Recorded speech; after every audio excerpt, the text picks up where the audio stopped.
வணக்கம் நண்பர்களே, தமிழ் பிளாசம் சேனலில் பப்பாயா குருமா எப்படி செய்கிறதுன்னு பார்க்கலாம். அதற்கு தேவையான பொருட்கள்: பப்பாயா 1 300 கிராம், ஒரு தக்காளி, 50 சின்ன வெங்காயம், அரை டீஸ்பூன் கரம் மசாலா வீட்டில் அரைச்சது, 1/4 டீஸ்பூன் மஞ்சள்தூள், உப்பு தேவையான அளவு, முந்திரி 10, அரை டீஸ்பூன் சோம்பு, 3 டீஸ்பூன் தேங்காய், 2 டீஸ்பூன் தனியா, அரை டீஸ்பூன் ஜீரகம், 10 பூண்டு பல், அன்னாசிப்பூ இந்த அளவுக்கு எடுத்துக்கோங்க 3, பட்டை இந்த சைஸில், இஞ்சி சிறிதளவு, 3 கிராம்பு, 2 பச்சை மிளகா. பப்பாளியை மேலே இருக்கிற தோலை சீவிடலாம். சீவிட்டு நல்லா கழுவிக்கோங்க, பால் வரும். 300 கிராம் பப்பாளி எடுத்திருக்கேன். இந்த மாதிரி மேலெல்லாம் தோலை நல்லா சீவிட்டேன். இப்போ கட் பண்ணிக்கலாம்.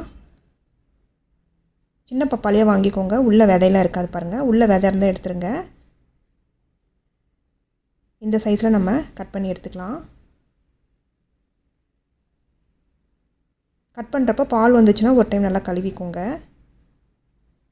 இந்த சைஸில் எல்லாத்தையும் நம்ம கட் பண்ணி எடுத்துக்கலாம். மிச்சம் இருக்கிறதையும் கட் பண்ணி எடுத்துக்கலாம். ஒரு பேனில் கொஞ்சமாக எண்ணெய் ஊற்றிக்கலாம். எண்ணெய் காஞ்சிருச்சு. தனியா, ஜீரகம், சோம்பு சேர்த்து நல்லா வறுத்துக்கலாம். சிம்லேயே வச்சு வறுத்துக்கோங்க. கொஞ்சம் வறுபட்டோன்னே கிராம்பு, பட்டையை உடச்சி போட்டுக்கோங்க. 10 சின்ன வெங்காயம், 2 பச்சை மிளகாவே இந்த மாதிரி கிள்ளி போட்டுக்கோங்க. பூண்டை சின்ன சின்னதாக கட் பண்ணி நம்ம போட்டுக்கலாம். சிம்லேயே வச்சு நல்லா வதக்கிக்கோங்க. நல்லா வதங்கிருச்சு. இப்போ தேங்காவை சேர்த்துக்கலாம். சேர்த்து வதக்கிக்கலாம். தேங்காய் வதக்கிட்டு நம்ம அரைச்சோம் அப்படின்னா குழம்பு சீக்கிரம் கெட்டு போகாது. இது நல்லா ஆறட்டும். ஆறின பிறகு மிக்சியில் நைஸாக அரைச்சிக்கலாம். நல்லா ஆறிடுச்சு. இப்போ மிக்சியில் நைஸாக விழுதாக அரைச்சி எடுத்துக்கலாம். இஞ்சியை இதில் சின்ன சின்னதாக கட் பண்ணி போட்டுக்கலாம். முந்திரி, கொஞ்சமாக தண்ணி ஊற்றி நல்லா நைஸாக அரைச்சிக்கலாம். நல்லா நைஸாக அரைச்சாச்சு. தண்ணியை எடுத்து வச்சுக்கலாம். வானலியில் 3 ஸ்பூன் கடலெண்ணெய் சேர்த்துக்கலாம். கடலெண்ணெய் நல்லா காஞ்சிருச்சு. சின்ன வெங்காயத்தை கட் பண்ணி சேர்த்துக்கலாம். சிம்லேயே வச்சு நல்லா வதக்கிக்கலாம். கொஞ்சம் நல்லா வதங்கட்டும் வெங்காயம். இந்த அளவுக்கு வதங்கினோடனே கட் பண்ணி வச்சுருக்கிற பப்பாயை சேர்த்துக்கலாம். இது எண்ணெயிலே நல்லா வதக்கணும். சிம்லேயே வச்சு நல்லா வதக்கிக்கோங்க. எண்ணெயிலே நல்லா வதங்கட்டும்.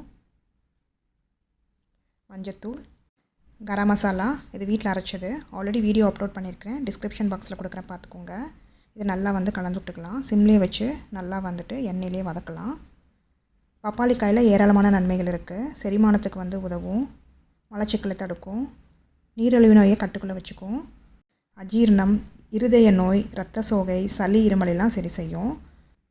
தக்காளி சேர்த்துக்கலாம். ஒரு தக்காளியை நான் விழுதாக அரைச்சி சேர்த்துருக்கேன். உங்களுக்கு கட் பண்ணி சேர்க்கணும்னா வெங்காயம் வதக்கிறப்பவே நீங்கள் கட் பண்ணி சேர்த்துக்கோங்க. சிம்லேயே வச்சு நல்லா வதக்கிக்கலாம்.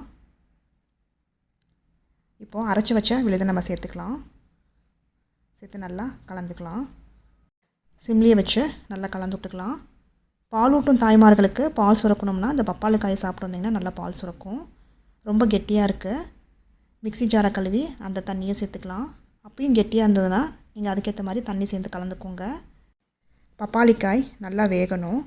மசாலாவோட பச்சை வாசனையும் போகணும். அது வரைக்கும் மீடியம் ஃப்ளேம்லேயே வச்சு நல்லா கொதிக்க விட்டுக்கலாம். இது நல்லா கொதிக்கட்டும்.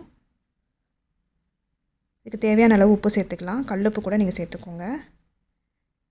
நல்லா கலந்து விட்டுக்கலாம். கெட்டியாக இருந்தால் கொஞ்சம் தண்ணி சேர்த்துக்கோங்க. கருவேப்பிலை சேர்த்து நல்லா கலந்து விட்டுக்கலாம். இது இட்லி, தோசை, சப்பாத்தி, சாதத்துக்குலாம் ரொம்ப நல்லாயிருக்கும். நல்லா கொதிச்சிருச்சு பாருங்கள். ரொம்ப கெட்டியாக இருந்தால் தண்ணி சேர்த்துக்கோங்க. கொதிக்க கொதிக்க கெட்டியாகும். நீங்கள் அதுக்கேற்ற மாதிரி தண்ணி சேர்த்துக்கோங்க. இப்போ பெப்பர் பவுடரை போட்டுக்கலாம். உங்கள்கிட்ட பெப்பர் பவுடர் இருந்ததுன்னா அப்படியே போட்டுக்கோங்க. நான் இதில் க்ரஷ் பண்ணி போடுறேன். 1/4 டீஸ்பூன் போட்டால் போதும். நல்லா கலந்துக்குவேன். இப்போ சிம்லேயே வச்சு நல்லா கலந்து விட்டுக்கோங்க. சுவையான பப்பாயா குருமா ரெடி ஆயிடுச்சு. இந்த ரெசிபியை செஞ்சு பார்த்துட்டு உங்களோட கமெண்ட்ஸ் என்னன்னு சொல்லுங்கள். பிடிச்சிருந்தால் லைக் பண்ணுங்கள், ஷேர் பண்ணுங்கள், சப்ஸ்கிரைப் பண்ணுங்கள்.